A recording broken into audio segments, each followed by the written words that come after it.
Hi everyone, this is Robin from Designhill and your host for the day. I hope you and your family are keeping well and safe. I would like to welcome you for this session with Ognjen Topic, where we are going to talk about how you can learn the mental aspects of being a successful designer. Today's event is brought to you by Designhill, world's leading creative marketplace that caters to the creative needs of businesses and individuals alike, who can source high quality designs from professional designers and buy unique products created by independent artists. So, moving ahead, let me introduce our speaker for today. We have with us Ognjen Topic. Ognjen Topic is an award winning graphic designer with 17 years of experience in design.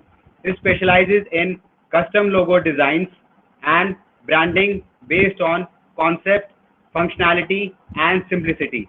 He is also a professional kickboxer and a three-time world champion in Muay Thai. He holds several Muay Thai world titles and has fought some of the sport's top competitors. Thank you so much, Ognen, for taking out time from your schedule and joining us today for this event. Can you please say a quick hi to the audience? Thank you for having me, Robin, and hello to everybody out there. Great. So before we start the session, here is a big announcement. We are giving away certificates to the attendees who will stick till the end of the session. You just can't miss this chance, so stay tuned till the end. Also, you can take the screenshot of this event, share it on your Instagram story by tagging Designhill DH and Topic Fight. One lucky winner will have a chance to win a print shop gift card worth $50. Having said that, let's quickly look at what Designhill is all about.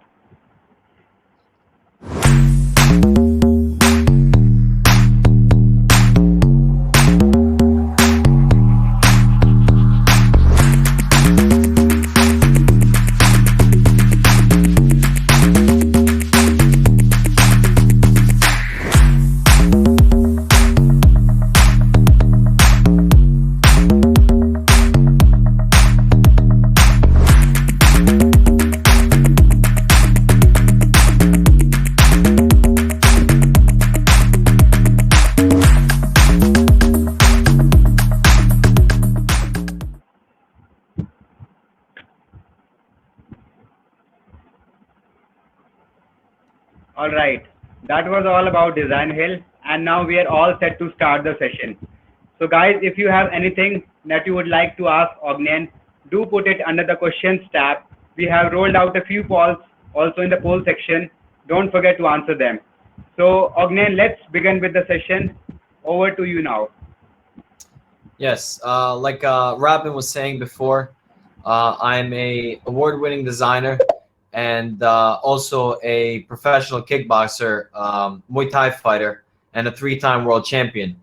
So some of these principles that I'll be talking about today are not only principles for design and helping you get over some difficult times in design, but anything that you want to do in life and anything that you would like to achieve in life as a goal.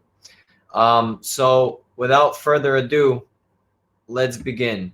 So these are some of the topics that we're going to be covering today, and something that I truly believe in, and also that I've realized over the years that have really helped me become successful. Like I said, not only in fighting but also in design. And I don't want you guys to think that I'm trying to boast or talk highly of myself, but everything that I'm covering today is a result of me becoming great in not just one thing but two things. So as far as my design goes, as you can see, these are just a few of my logo types that I've designed over the years, and this is something that I'm extremely passionate about. Aside from the Muay Thai fighting, and I didn't start out being a good graphic designer and an award-winning designer. It took a lot of work, a lot of focus, a lot of discipline, basically all the things that I'm going to be covering today. So this is a couple of the designs that I've done, and these are a couple of pictures and all of my titles and accolades that I've achieved. So like I said, I'm a three-time world champion. Currently, I'm living in Thailand and pursuing the dream fully of further being a champion in Muay Thai.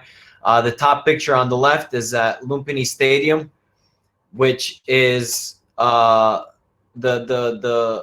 stadium here in Thailand, one of the most famous stadiums. And then the bottom one is in Madison Square Garden in New York City. So one of the first things that I realized when I was starting out is understanding what the end goal is. So for me, my end goal was, of course, the art, and then the Muay Thai fighting. So before making any decisions, you have to ask yourself first, what is the end goal and how will it be affected? Anything in between should not even matter, because the only thing that will matter is the end goal and how that will become fruition. So how do you get your answer and realizing what the end goal is? So you can ask yourself, will I be happy with this decision? So let's say if I want to go out, okay, but then the next day I need to train and I need to wake up early in the morning. So you ask yourself, will I be happy with this decision? Well, yes, I'll probably be happy because I'm going to end up going out with my friends. I'll have some fun. But how's that going to have an effect on my my goal, my end goal? And so from there, like I was saying before, the end goal is the only thing that matters. Anything in between shouldn't matter. So a couple of other things that I'll discuss is, talking about focus and discipline, and the things there that will eventually, that you have to push forward through, and that will not matter, where you have to have the end goal in sight. Another thing is, you don't have to like the process. It just needs to be done. So if I'm let's say working on a logo design, or let's say if I have to train, I don't like to train every day, but my end goal is to become a champion. So let's say for design purposes, maybe I don't want to do maybe I don't want to study on design principles, but I have to study on design principles because what's my end goal? To be a great designer. So again, the in-between stuff, the boring stuff that not everybody wants to do, or not everybody wants to work on, have to be put aside, and the only thing that should matter is the end goal. The next topic is fear. So there are two different fears that I see, and there's useful fear and there's useless fear. So useful fear is the fear that you're able to control. Useless fear is uncontrollable fear. So that's fear where you just get flustered and you're unable to control it, and that's when you start making either bad decisions or you're going to not be as confident. And fear usually holds a negative connotation, but as long as you take fear and change the way you think, then it becomes an easier way for you to deal with fear. So before I step into the ring and I fight, I always have fear, and that's just something that is never going to go away. We're all human beings, and we all have those same emotions. So you just have to take that negative emotion that's looked as negative and turn it into a positive emotion.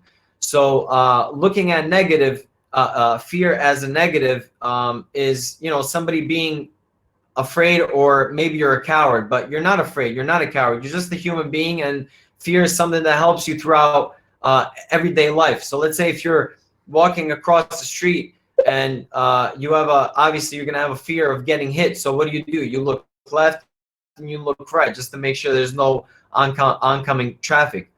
So you have to just understand that aspect of fear, and then once you understand that, then you can start controlling it and turning it into something positive that can actually help you. So as far as overcoming fear, you have to just understand that fear will heighten your senses. So as soon as you understand that, then right off the bat, you're gonna end up you're gonna start out by working a lot more efficiently. So for example, let's say if I go into a fight and I'm thinking about fear in a negative way, then yeah, of course, I'm going to be scared. I'm not going to be able to perform. But if I fall back on my training and the way I've trained, and I know I've put the time in, and I know I've put the effort in and work in, then you know that all of those senses are just going to end up being heightened. Now you're going to be able to see everything coming. You're going to be a lot more sharper, and that's how you can overcome fear. So same thing with, let's say a big design project. Maybe a company approaches you that's a multi-million-dollar company, and for you, maybe you haven't worked on a lot of designs, or maybe you just don't have as much confidence in yourself. But if you just say to yourself, you know what, I will take this project on, because I know throughout my training, maybe you've been working on designs for 5 years, 10 years. That's a long time to understand the principles of design. So if you just fall back on your training and the principles of design, then you're going to be able to succeed in achieving something great for the company. So that's one way that I always overcome fear. Next slide is pressure. Similar to pressure, pressure can also have a lot of negative aspects on you and a lot of fear. But if you just think about pressure as not giving yourself any other choice and just knowing that you have to go ahead, then again, you will end up succeeding. And if you don't succeed, then there's always a time where you can question yourself. Is this something truly that I want to do for the rest of my life? If the answer is no, then that's okay. There's nothing wrong with that. You go on and you find something else. But if it's something that you do want to do for the rest of your life, and if it's something that you're passionate about, like let's say being a designer, then you will always find a way to overcome that pressure and continue on. So that's one way to also check yourself and ask and see if it's something that it's worth doing for you. So one example is when I was in high school and I wanted to go on to college to further my art studies. I wanted to be an artist, and I wanted to be an oil painter. But I asked myself, how hard do I want to work at being an oil painter, and am I willing to put all that work in to be the best oil painter? Because let's face it, I mean, there's not too many oil painters out there in that are making a lot of money off of it. There's a lot of oil painters out there, but not a lot of great ones that are able to make a living off of it. And I wasn't willing to work that hard. So that told me right away that I wasn't passionate about this. It's not something that I wanted to work truly hard at. So what I did was I chose graphic design, and I chose specifically being a logo designer, because that's something that I was passionate about and that I wanted to further my career in. And from there, I continued on, and I continued on into my studies for logo design. And another way to overcome pressure is similar to the way you would overcome fear. And you just have to face pressure in order to understand how it is. And once you do overcome pressure, and once you do go into that situation where there is a lot of pressure, and whether you lose or win, it's going to be a positive outcome for you no matter what. If you win, of course, your confidence is going to go up. So let's say you take on that client that's a multi-million-dollar company, and they love your logo. Well, guess what? Now you can charge a lot more money for the same project, and now you have a lot more confidence, and now you're a lot more assured in yourself in order to take on bigger clients such as that. Like I was saying before, if you fail, well, again, you can ask yourself, is this something that I truly want to do? If it's not, you go on to do something else. If it is something that you truly want to do, then you go back and you think about what the mistakes were that you made, and you come back and you fix those mistakes, and then you continue on again.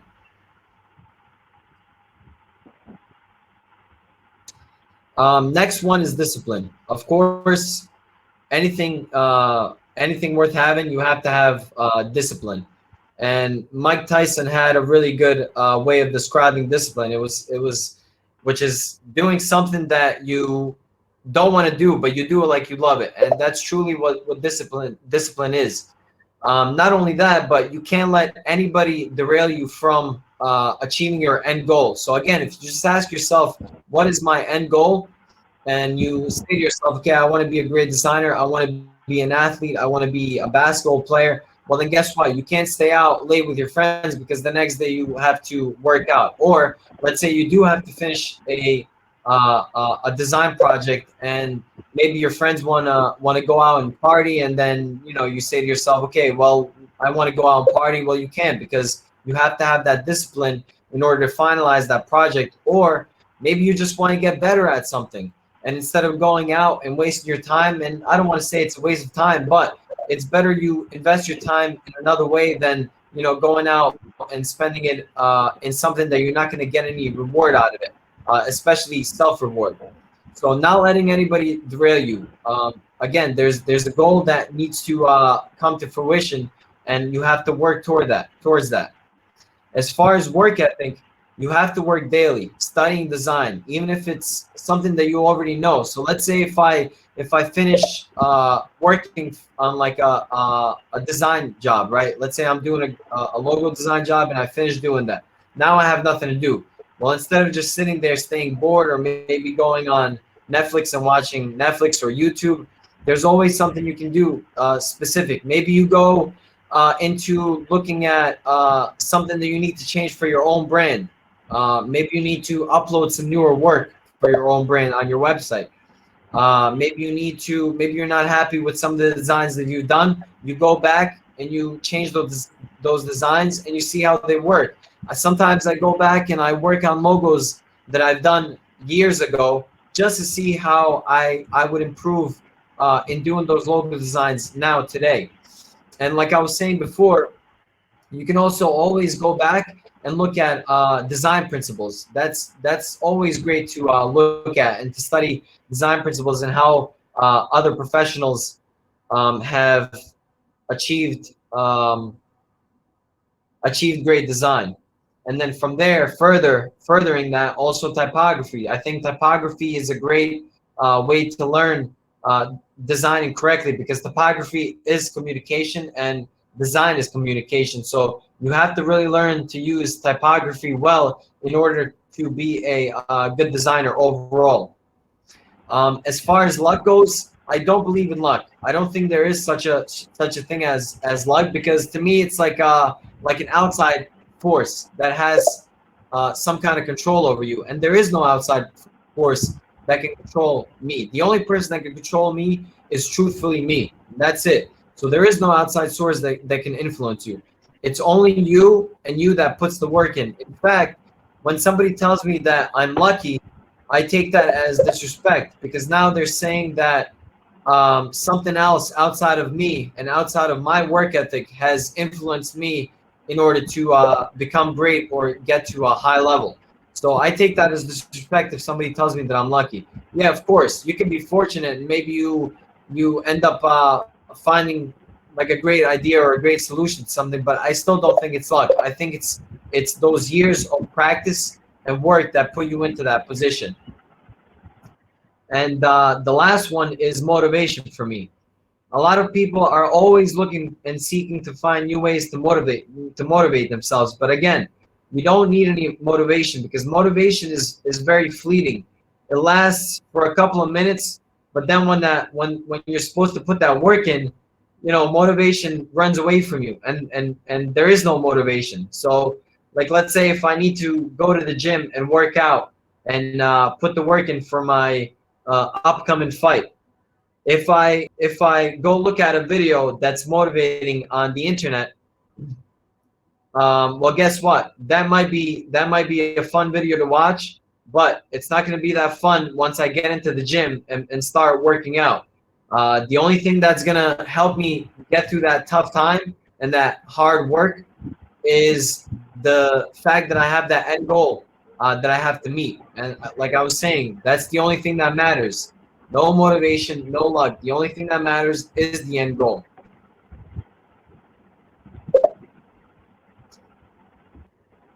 Next one is doubt. Doubt, again, is very natural, and it's a true reaction to have. There's always going to be doubt in your life, no matter what you do. There's doubt when I step into the ring. Every single time there's doubt. Did I do enough work? Should I have done more hours in the gym? So that to me is a natural emotion to have. But again, it's all about how you control that emotion.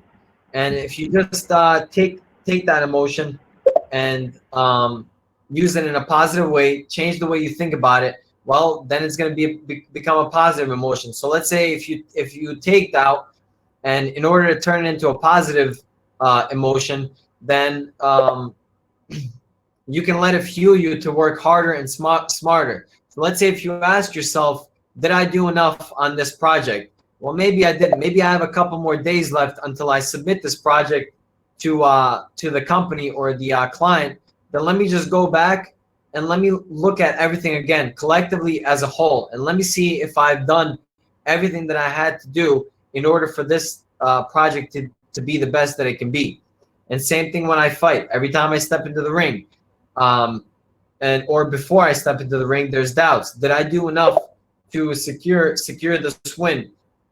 So what I do in that way is I end up working. I end up working to my benefit, not necessarily harder. You don't have to work harder, but it's about working smarter as well. So you have to do both of those things in a combination in order to become successful in that way. So again, changing doubt from something negative into a positive is going to be beneficial to you. It's all about how you think. Okay, the next one is focus. And it's really thinking beyond the obvious. So if you ask yourself, what is focus? It's just, somebody that's extremely focused or has a laser vision on a specific task. But it's more than that. It's about not wasting time, being efficient. And if you finish your work earlier, then of course you have to focus and you have to go on to do something else that's going to benefit your benefit the end goal even more. So you can always work on, like I was saying previously, on your own brand, or search for other clients to contact. And you have to search for other clients to create contact, because now you're creating opportunity, which is something that we're going to talk in the next slides. As far as making better designs, you always have to ask yourself, how did my competition solve this problem? So you have to be always focusing on what your competition is doing. And not only that, but asking yourself, has somebody else done this design before? And you're always further pushing your design further, so in that way you can stand out from the competition and have the best possible design for your client. So you're not just stopping at the first design or first option. You're further pushing forward in order to create something that's even better than the client thought that they were going to get. So you're always focusing on your work and working as to your full potential. And I'm talking about also focusing and making small little minor adjustments, like let's say you're working on Illustrator or Photoshop, it doesn't matter what program you use, and zooming in all the way down to 6,400%, which is the maximum amount of zoom that you can have on Illustrator, and really fine-tuning every single detail, because it's always those small little minute details that are holding the whole infrastructure. It's like like a base for a house. You have to have a good base in order to have the end product or the house stand tall, or not destroy itself or fall down. So focus is also is always beneficial. The next one, like I was saying, is opportunity. So you have to take advantage of opportunity, and you have to create opportunity for yourself. So being an opportunist to some people, again, is a negative, has a negative connotation. So a lot of people think that that, being an opportunist is, like just pushing somebody out of the way and just doing everything that you want. I'm not talking about that. Yes, in some cases you have to do that. If you feel like the person is not beneficial in your life, you have to put them aside and you have to continue forward on your journey specifically, because you're the only one that's going to be able to meet that end goal at the end. So if somebody approaches you with a great work opportunity, but you think it's too big for you to handle, you have to take it anyway. That is a huge opportunity for you to have. You can't succumb to the pressure and the fear that we were talking about before. Remember, pressure and fear will help you figure out that situation as long as you put the work in beforehand. So if you have 5 years, 10 years of design work behind you and even more, then you have to understand, you've been working on this for days. Every single day you're working on design and honing your craft. So the pressure and fear will help you. It will sharpen all of your senses so that way you can overcome the pressure. So if you give yourself no choice but to perform well, and if you fail, then you can either go back and make changes in order to make it better next time, or you can say this isn't for me, just like we were discussing before. So a lot of these principles are all interchanged. I mean, once you establish that end goal, then anything in between, the pain, the suffering, the discipline, none of that should matter. The only thing that matters, like I was saying before, is that end goal. Going out and searching for clients is also something that you have to do. You can't just expect for clients to come to you. So for example, for me, I have sponsors that sponsor me and that pay me a monthly fee. But some of those sponsors didn't contact me. I had to go out and search for those sponsors. And the only way to find those guys was to search for them. So if I never searched for those clients or those sponsors, I would have never received that extra income from my sponsors. So you have to be the one that goes out. You can't be embarrassed and say, I'm embarrassed to search for clients or sponsors. They have to search for me. No, forget about that. There is no embarrassment. You go out there and you have to do whatever it takes for you to become successful, and again, to reach that end goal. So you have to take chances. Taking chances will make you stronger. It's not guaranteed that you'll always succeed when you take a chance. But like I was saying before, if you take a chance and you win, it will bring your confidence up. If you lose because of the end goal, you'll go back and rethink your strategy and come back and maybe become stronger for the next time. So taking these opportunities and creating opportunities is extremely beneficial to your success and the end goal. The next one is efficiency. So like I was saying before, you have to be efficient at what you do, so you're not wasting your time. You're not only working harder, but you're working smarter. So with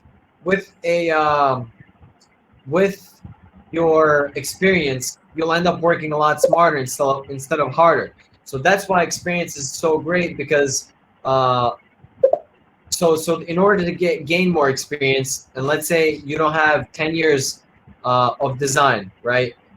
You have to figure out a way to cheat that time and gain more experience by just continually working on your craft.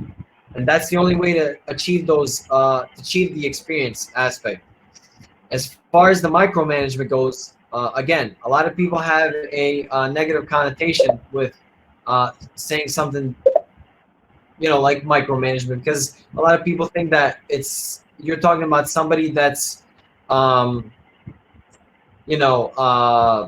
trying to control everybody, but that's not the case. Like I was saying before, working on those small little minute details to me is micromanaging, and you have to be able to work on those small little minute details, such as zooming in at 6400 in order to create the logo. Nobody's gonna ever be able to see at 6400 when it's zoomed in, but you know that you've built that base correctly, and you know that that design is going to stand the test of time. So if you're working on a logo design for a company and it's like let's make an example and it's military based. Well, don't use the color pink because now you're wasting your time. What would be the point of using the color pink for something that has hues of black, green, and gray? So that's something like being efficient with your time and your design. Unless you truly think that that's going to better the design, don't waste your time by it. Go on to something else and do something that's going to be more beneficial to the design and to your client as well.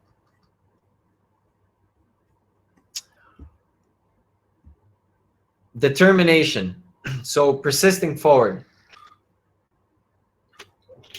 So being determined, like I was saying before, with all the other principles that I've mentioned before. Again, once the end goal is established, you must remain determined to never let it out of your sight. No matter how difficult times get, you must find a way, and finding a way only means to keep moving forward towards the goal by staying determined. So like I was saying, no matter what anybody says, the only thing that should matter is that end goal. So even if you're not passionate about it, but it's something that you want to achieve, then guess what? You have to be determined enough to continue moving forward. So taking, for example, let's say, like I was saying before, maybe your friends want to have you come outside and maybe party with them, but guess what? The next day you have to wake up early and you have to finish up a design for your client. Well, if your friends ask you to go out and you do take them all on that offer and you do end up going out, then you have to make up for that time. You have to stay determined. So maybe that night you come back at 12 a.m., 1 p.m., 1 a.m. in the morning, and you have to work on the design. Maybe it's due by the morning time in the morning. Well, you have to work on that. That's the determination part, and that's the part where that's the focus action where you have to stay with that focused vision and not let anything deter you from that end goal. So determination is something that's also helped me, fuel my drive for that end goal. And last slide is criticism. So taking criticism, whether it's positive or negative from people. So let's say you have a project that you want people to criticize. Well, both positive and negative, to me, have the same amount of value. They both need to be questioned, and only your instincts will have the answer. So what do I mean by instincts? Instincts, I mean the experience that you've accumulated over the years of honing your craft and continually practicing your craft, and also your experience. That's what I mean by instinct and your intuition. So if somebody positively tells you that your design is good, but you know that there are things that can be better, then you must change those. You can't just take somebody's opinion of that design, and take it at 100% level and believe everything they say. No, you always have to question it and ask yourself, okay, I respect this person's opinion, but was there something that I could have done better in order to make this design better? The same thing on the other side. If somebody tells you that your design isn't good, but you've already tested that design or the logo by asking yourself questions about it and following design principles that are tested over time, and then of course taking your intuition and your experience into thinking about your experience and your intuition, and you know that you've tested this logo, well then guess what? You shouldn't take that negative comment as well. But with that being said, I take positive or negative criticism from everybody. It doesn't matter whether that person has 20 years of experience or maybe they just started and have 2 years of experience. I like to get criticism and ideas from everybody, because maybe that person with 2 years of experience says a word that maybe triggers me, and now I have another idea or another way of achieving something. So I always take criticism from everybody, but chances are I'll most likely end up listening the criticism from the person that has more experience, because it's just something that you trust more. So these are the principles. These 10 principles are some of the principles that I've used over the course of, the 17 years of design experience that I have. And I think I have about 16 or 17 years of fight experience as well. So the most important thing, again, is the end goal. There is nothing more important than the end goal. Once you establish that end goal, everything else has to be pushed aside. So another example is in my fighting career. There's a lot of pain that you have to go through, because again, this is a physical sport, and you're clashing with another person, and you're hurting each other, and you're trying to inflict damage on each other. So I have a lot of injuries already on my body, but these injuries don't stop me from being able to perform these tasks, such as training and fighting. So yes, I have pain, but that pain is put aside because, again, I'm able to continue forward, and I'm able to remember that end goal, which is, to be a champion at another level. So the same thing can be used for anything that you want to achieve that's outside of fighting or design, or specifically talking about design. So let's say, what's a painful thing for design? Well, painful thing for design is maybe putting in the work to actually create the logo.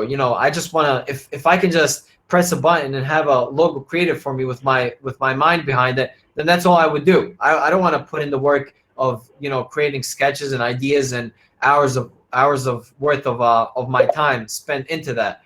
But that has to be done. There is no other way in order to achieve that end goal, which maybe for a short time, the end goal is to create that logo for the client.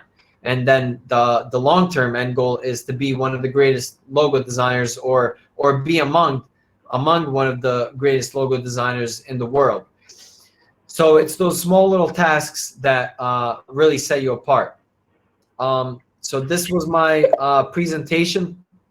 If anybody has any questions, you guys can ask me now. If anybody has any questions later outside of the presentation, then you guys can feel free and message me either at Topic Creative on Instagram or at Topic Fight. And you guys can also check out my website and my fighting website, which is topicfight.com and topiccreative.com. All right, Ognjen, and I must say that was an amazing presentation. And you have shared some amazing principles and techniques that a designer or any other professional can apply in their career and achieve their end goals and become successful, as you said. So before moving forward, before taking up the questions, let's take a short break, guys. Stay tuned, and we will be right back to answer your questions.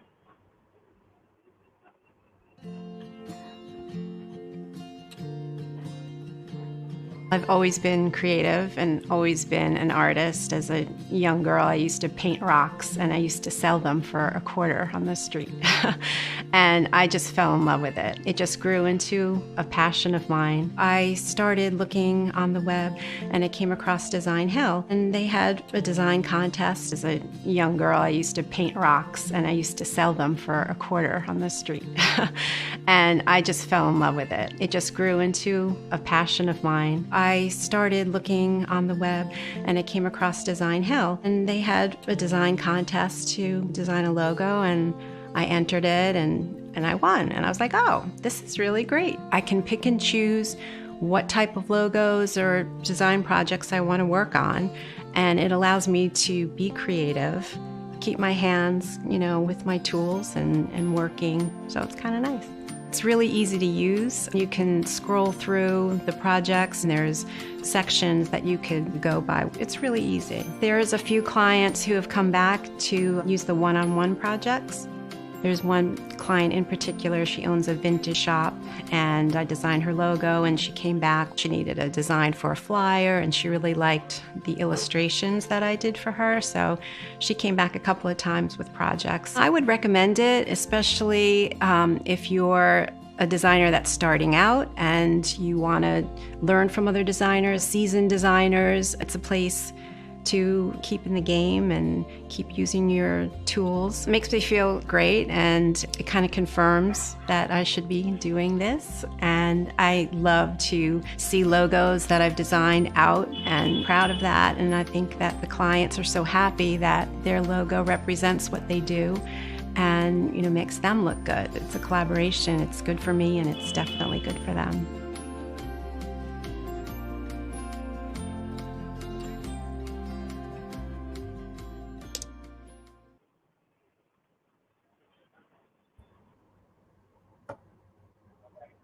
That was all about Designhill. And now, again, let's come to the questions tab and start taking questions from there. Still have 20 minutes to go. So let's try to take as much questions as possible. Okay, so I'll begin by reading the question and then I'll answer it. Okay, the first question is how to deal with creative burnout after multiple rounds of criticism from superiors. That's a very good question. And for me, I think the best way to deal with that is to step away from the design. Anytime you step away from anything that you've been working on for a long period of time, gives you more clarity. You forget about the design, and then you go on to doing something else. Even if you're still designing, you go on to do a different type of project, and maybe something completely different. Instead of doing a logo design, you're going on to do some kind of print design, or you can just do some kind of quick little exercise for yourself, just to challenge yourself and get your mind away from the original design that you've been doing. And then once you come back, like I was saying, you have a lot more clarity. So for me, usually it takes about a day or 2 days for me to forget about the design and get more clarity. And when I come back with fresh eyes, and that really helps me either come up with more ideas or a completely different set of ideas. So I always put that in whenever I'm creating a quote for a client. I always put in those extra couple of days for me to be able to step away from the project and think about something else. Because I know when I come back, it's going to be with a fresh mind, and I'll be able to come up with more designs. Next one is, what are your greatest challenges you've encountered with your designing career, and how were you able to overcome it? I think the greatest design challenges was to be able to create a good logo. When I first started, I was not good at design at all, and it was all based on me not having the knowledge. And to me, what the knowledge was, learning the principles of typography and then learning the principles of design, of good design. So I really studied, and I really tried hard to study the principles of design, and that's really what set me apart from everybody else in college and in class. And then also I studied the principles of Gestalt, and those were some of my favorite design principles to learn, because I put those design principles in all of my logo designs, especially the negative space one, which is figure ground. I love doing those types of logos because they're just smarter designs. And once you catch on to that design, it's very difficult for you to forget what it is. So that helps with clients, or not just clients, but with viewers remembering that design. So for example, the FedEx logo with the negative space arrow between the X and the E. That's such a great and smart logo. Next question is, can I ask tips in creating logo designs? Yeah, so like I was just saying, I would definitely learn design principles. I would study those and really get to understand what creates a good logo. And a couple of things is going to be making it simple so it's easily read, because remember, people only have a few seconds to see a logo and take it in. So and not only that, but if you notice all the big corporate companies out there, so let's say Starbucks, they always all end up simplifying their designs because they want them to be seen as quickly as possible, and they want them to be remembered as quickly as possible. So Starbucks started off with a very detailed drawing or design of a mermaid. Now it's like extremely simplified. It's a lot bigger, so you can read it at small sizes, and it's completely appropriate for their brand. One of the other ways, one of the other print ideas is from another designer, which is Sagi Haviv. He's one of my favorite designers, and I learned this from him. And he says that 3 things are in play when you're creating a great logo design. And those, like I was saying, is making it simple, making sure that it's appropriate for the brand, and then making sure that it works at all sizes. So we're talking about at the smallest size is 16 by 16 pixels, which is the fave icon that goes up in the web browser. So your logo should be seen from that size as well. And then making it appropriate for the brand is, like I was saying before, if you're creating a logo design for something that's military based, well, then you're not going to use the color pink because it just wouldn't make sense. So you're trying to make it appropriate for that brand. And then last but not least is creating a simple design where it can be read quicker, and then not only that, but where it's going to be memorable enough so it sticks in viewers' minds easier. Next question is how to deal with client revisions, and do we need to set a limit with revisions upfront as part of the agreement with client? Yes, you definitely need to set a revision account right off the bat with your client. You want everything to be as clear as possible with clarity.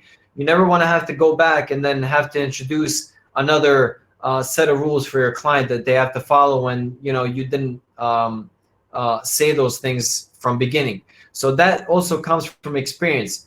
What I do is every once in a while, yes, I'll either set it up front with my client, or if it's let's say a new client, then maybe I won't set those rules with them up front. And if they're unhappy with the logo, or if they just need simple revisions, then I'll do those for free because I'm trying to create a partnership with the company, and hopefully that's going to lead me into having more business from them. But in all, I would say it's a lot more beneficial for you to set these rules up front rather than later down the road. How do you bounce back from being unproductive to productive in your design career? Well, like I was saying before, what is your end goal?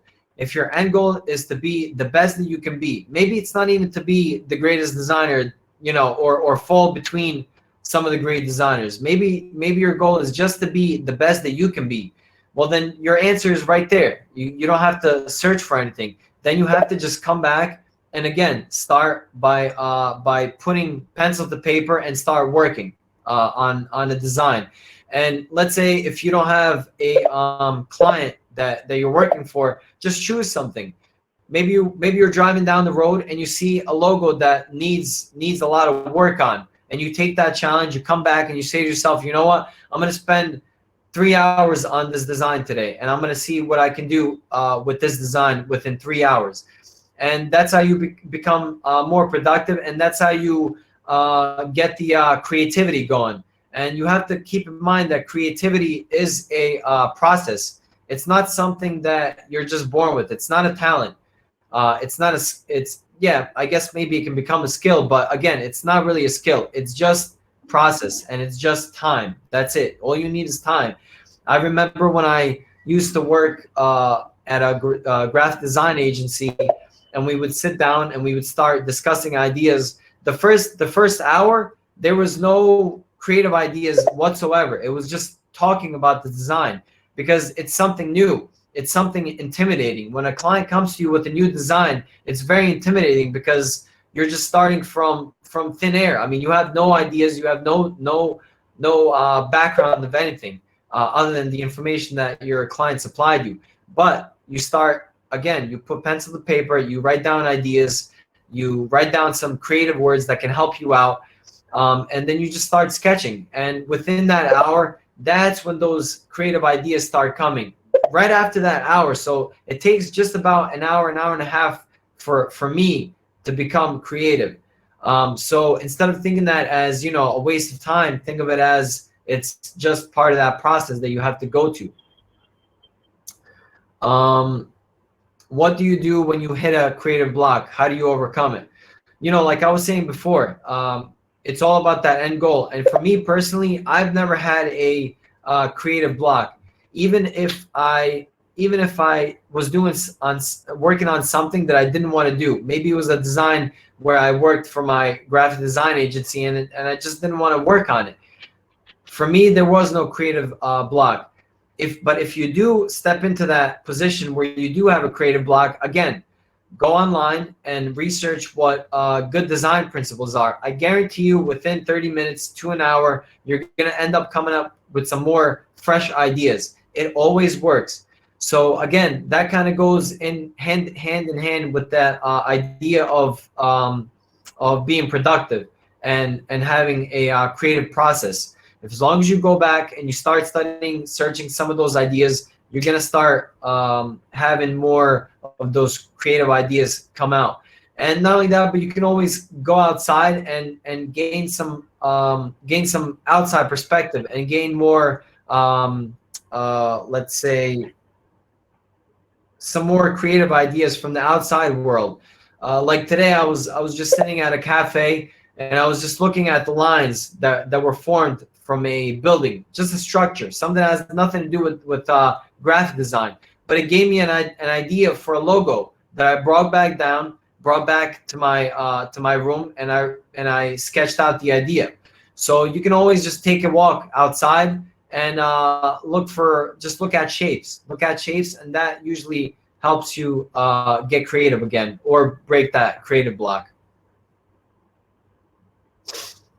How do you find inspiration to create those designs? And I mean your mind mapping for the process. So mind mapping for me is before I begin the project, of course, I read my logo design brief that I sent over to the client, and then I get inspiration from there. I see what they're after, who their competition is, and truly what they want to achieve with the design project. So once I do that, I come back, I sit down with my paper, and I just start writing words that are associated with that company or with that logo design. So let's say it's something athletic. Maybe it's a logo design for a personal trainer. I sit down and I look at, well, what are some words that are associated with that person? Well, athleticism, right off the bat, strength, power, ability, speed, function, explosiveness. And from those ideas, you can start kind of like picturing what that logo can look like. And you just start sketching. And that's usually how my process evolves over the course of time that it takes for me to create that logo design. How can we be more confident about our design decisions when working individually as a freelancer? That's a great question as well. And I think instead of following what other people are doing, or instead of following trends that other people have set, why not be confident through your experience? So maybe you have 10 years of experience, maybe you have 5 years of experience. It doesn't matter. Through that experience, why not be confident enough to say, you know what, I'm going to be the one that creates a trend, and I will be the trendsetter, and I will have people following what I have done in design. And it's always scary to come up with something new and something that's out of the ordinary. But guess what? That's the stuff that sticks out. As long as, like I was saying before, as long as it's good. Now, how do you know it's good? By following design principles and really checking off your list what is a good design, what is a bad design. So if you check those things off and you say to yourself, okay, this I believe is a good design, I'm going to be the one that puts it out there, and I'll be the one that sets a trend so people can follow me now. Is it important to have a mentor, and how do you find one? No, it's not important to have a mentor. In fact, I've never had a mentor, and everything I've done was simply through questioning myself through these principles that I've gone through today. And again, everything goes back to that end goal. If you set that end goal for yourself, then why would you need a mentor? It doesn't matter. Yeah, of course, having a mentor um, may help you create a quicker way to achieve a certain goal. But like I was saying, to me, it's a lot more fulfilling if you create that idea for yourself, and if you come up with that idea and then you follow that idea in pursuit of that end goal. So I don't think you need a mentor. As long as you know what you're achieving and what you're trying to do, all of your questions will be answered by asking yourself those self questions. Um, what skills and qualities should a great graphic designer possess? Well, of course, like I was saying, you have to be hardworking. You have to be able to work on designs on a daily basis. You should really be working something that's geared towards designs on a daily basis, and you should spend a couple of hours working on those things. And like I was saying, if you truly love something and you're passionate about it, then that shouldn't even be a question. It shouldn't be a problem at all. You should be always working towards that goal. But let's say if it's something that you're trying to learn, but you're not really passionate about, again, you have to set all the painful stuff aside, because trying to think about what a good design is, and working through those tough times where you're just trying to figure out how to become a good designer, that's very painful mentally. But again, that end goal should be able to give you that answer, and you should be working through those tough times. And again, like I was saying, once you break through that barrier of, let's say, working through a tough time and then creating a good logo design, that's going to give you confidence automatically to for the next project or for the next exercise that you choose to do. Should we follow our passion or should we be practical? It depends. Like I was saying before, when I wanted to be an oil painter, I was practical with myself. Even though I was passionate about that, I had to be practical because I had to ask myself, well, how hard do I want to work at this passion of mine? Is it just a hobby, or is it something that I truly want to become great at? And what are my chances of being able to sell a painting for $10,000, $20,000, $100,000? Well, if the answer is very small, or if you don't want to work hard enough towards that goal, then guess what? You should be practical enough to say to yourself, this is not for me. Let me go on to something else, or let me find something within that field that's similar, but that I like a lot more than being a oil painter. So yes, being practical is extremely important, and being realistic with yourself. Okay, Ognjen, let's take the last question for today because we are really short by time today and we are good to go after that. Yes, like I was saying before, if anybody has any more questions, please feel free to contact me at Topic Creative or at Topic Fight on Instagram. Yeah. The Instagram handle of Ognjen is in the tag section. So Shamli, if you can hear us, please drop them again in the question in the tag section so that audience can follow. And if they have any questions, they can directly ask Ognjen on his Instagram. So let's take the last question for today. Ognjen, it's from Ahmed. He's asking what application good for design for newbie, also professional. What application good for design for newbie, also professional? I think for me, for logo design, Illustrator. That one is for me the best application. That's the only one that I've ever used, and that's pretty much the one that I'll be using for the rest of my life. So it's just gonna take time for you to understand how to effectively use the program, but that's the only one that I use for logo design. Okay. So thank you so much, Agnes, for answering all those questions. And we are now coming to the end of the session. And and I can say that that was an amazing presentation, and you are really inspiring. And I hope that all our audience They have taken note of all the principles and techniques shared by you. So guys, this brings us to the end of this wonderful workshop with Yes, thank you. Ognjen. Please go ahead. Yeah. So Yeah, I just want to thank you for having me on. And I'm sorry? yeah, please go ahead. Oh, yes. I was just saying thank you for having me on, and thank you to everybody who joined in. I hope you got something out of it. Great. So guys, this brings us to the end of this wonderful workshop. This was indeed a value-packed session. Although there is a lot more that we could have learned, unfortunately, we are limited by time here. I hope you guys loved this session, because I personally did. And once again, I would like to thank Ognjen for taking out time to be a part of this event.